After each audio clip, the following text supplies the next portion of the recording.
هاجسي في خاطري يا شاغلا فكري هاجسي سبح معي. نبی کریم صلی اللہ علیہ وسلم اس قدر دلیر آدمی تھے. نبی کریم صلی اللہ علیہ وسلم مدینے میں ایک رات شب خون پڑا. لوگ ہڑبڑا کے اپنے بستروں سے اٹھے. بستروں سے اٹھنے کے بعد شور و غوغا مچ گیا. کیا دیکھا؟ مدینہ کی سرحدوں کی طرف بھاگے. دیکھا آمینہ کے لال گھوڑے کی پشت پہ بیٹھے ہوئے مدینہ کی سرحدوں سے واپس آ رہے. ابھی صحابہ نکل رہے ہیں, نبی کریم سرحد سے واپس آ رہے. صحابہ نے پوچھا آقا کیا ہوا؟ کہا آرام سے سو جاؤ, دشمن نے حملہ کیا تھا, محمد صلی اللہ علیہ وسلم تمہارے دشمنوں کو اکیلا بھگایا. یہ نبی کریم صلی اللہ علیہ وسلم کی قوت ایمانی, غیرت. انا النبی لا کذب انا ابن عبد المطلب کس وقت کہا تھا پتہ؟ جب نبی کریم صلی اللہ علیہ وسلم نے دیکھا حوازن کے تیر اندازوں نے تیروں کو اس رفتار سے برسایا حنین کے میدان کے اوپر. نبی کریم نے دیکھا میرے ساتھی دور دور دور دور دور دور بکھر گئے. نبی کریم کے ارد گرد صرف 12 صحابہ رہ گئے. ہاں ابو بکر و عمر تب بھی موجود تھے. ابو بکر و عمر تب بھی موجود تھے ان 12 کے اندر بھی. نبی کریم صلی اللہ علیہ وسلم نے اس وقت اس نعرے کو لگایا ان النبی لا کذب انا ابن عبد المطلب. کہاں بھاگتے ہو؟ جس طرح عبد المطلب کا بیٹا اور پوتا ہونے میں کوئی شبہ نہیں, اللہ کی قسم میرے نبی ہونے میں بھی کوئی شبہ نہیں. نبی کریم نے جب اس نعرے کو بلند کیا جو تتر بتر صحابہ تھے تیزی سے نبی کریم کی طرف بڑھے. نبی کریم صلی اللہ علیہ وسلم میں جرت اور بہادری, یہ تو ایک خیر لمبا اور طویل موضوع ہے. جب خندق کے میدان, نبی کریم صلی اللہ علیہ وسلم اس طرح کے سپہ سالار بھی نہیں تھے کہ لوگوں کو انگیز کیا جائے, لوگوں کو بڑکایا جائے, خود پیچھے رہے. نبی کریم صلی اللہ علیہ وسلم کے بارے میں صحیح حدیث موجود ہیں. نبی کریم جب کسی لشکر پہ حملہ آور ہوتے سب سے آگے ہوتے اور حملہ کر کے لوٹتے تو سب سے پیچھے ہوتے.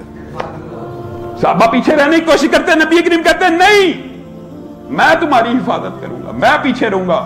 اور اسی لیے حضرت علی نے کہا تھا جو تلوار اس قدر تیزی سے چلاتے تھے کہ بعد ضعیف روایات کے اندر یہ الفاظ موجود ہیں, اتنی تیزی سے حضرت علی تلوار چلاتے تھے کہ جب تلوار چل رہی ہوتی اوپر سے پانی پھینکا جائے ان کے اوپر پانی کا قطرہ نہیں تھا گرتا. اتنی تیزی سے تلوار چلاتے تھے اور کہتے تھے جب دشمن شدید حملہ کرتا تھا تو اللہ کی قسم ہم سارے صحابہ بھی نبی کریم صلی اللہ علیہ وسلم کی اوٹ لیا کرتے تھے.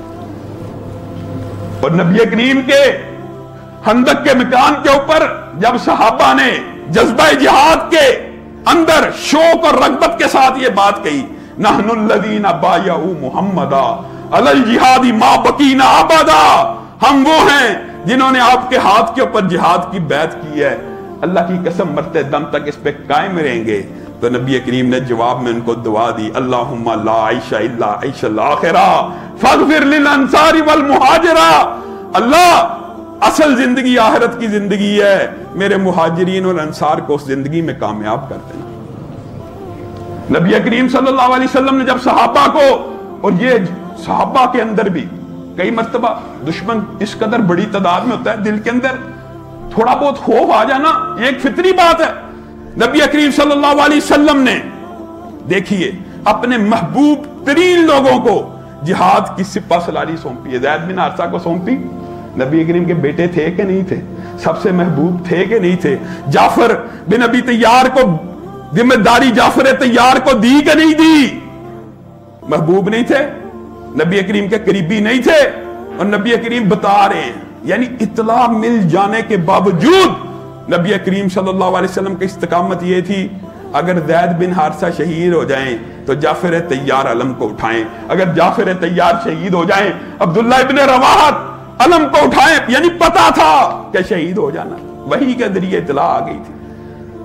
وحی کے ذریعے اطلاع آ جانے کے بعد کیا بزدلی دکھائی کہ اپنے بیٹے کو بچا لوں, اپنے چچا کے بیٹے کو بچا لوں؟ نہیں, جانے دیا اور شہادت کے منتظر رہے. اور باقاعدہ نبی کریم صلی اللہ علیہ وسلم نے فرمایا کہ زید بن حارثہ شہید ہو گئے, اب علم جعفر طیار کے پاس آ چکا ہے, جعفر طیار شہید ہو چکے ہیں, اب علم عبداللہ ابن رواحہ کے ہاتھ میں آ چکا ہے.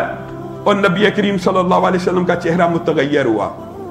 یہاں سے اس میدان میں جائیے. عبداللہ ابن رواحہ نے جب علم کو اٹھایا، کفار کی تعداد اس قدر زیادہ تھی کہ ایک لمحے کے لیے رکے، اور رکتے ہی کیا کہتے ہیں؟ یا نفس اللہ تقتلی تموتی، یا نفس اللہ تقتلی تموتی، ھذا حمام الموت فقد لاقیتی وما تمنیتی فقد عوتیتی ان تفعلی فعلاہما فقد ہدیتی.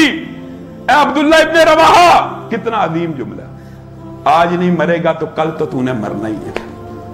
لوگوں، کوئی بندہ ایسا نہیں ہے جو بستر کے اوپر مرنے سے بچ جائے، ٹرک اور گاڑی کے نیچے آنے سے آ کے مرنے سے بچ جائے. کوئی دنیا کا بندہ ایسا نہیں ہے. یہی کہہ رہے ہیں کہ اگر آج نفس جس چیز کی تو عرصے سے خواہش کرتا تھا، شہادت، اس کو سامنے دیکھ کر منہ کو پھیر لے گا تو تو گمراہ ہو جائے گا.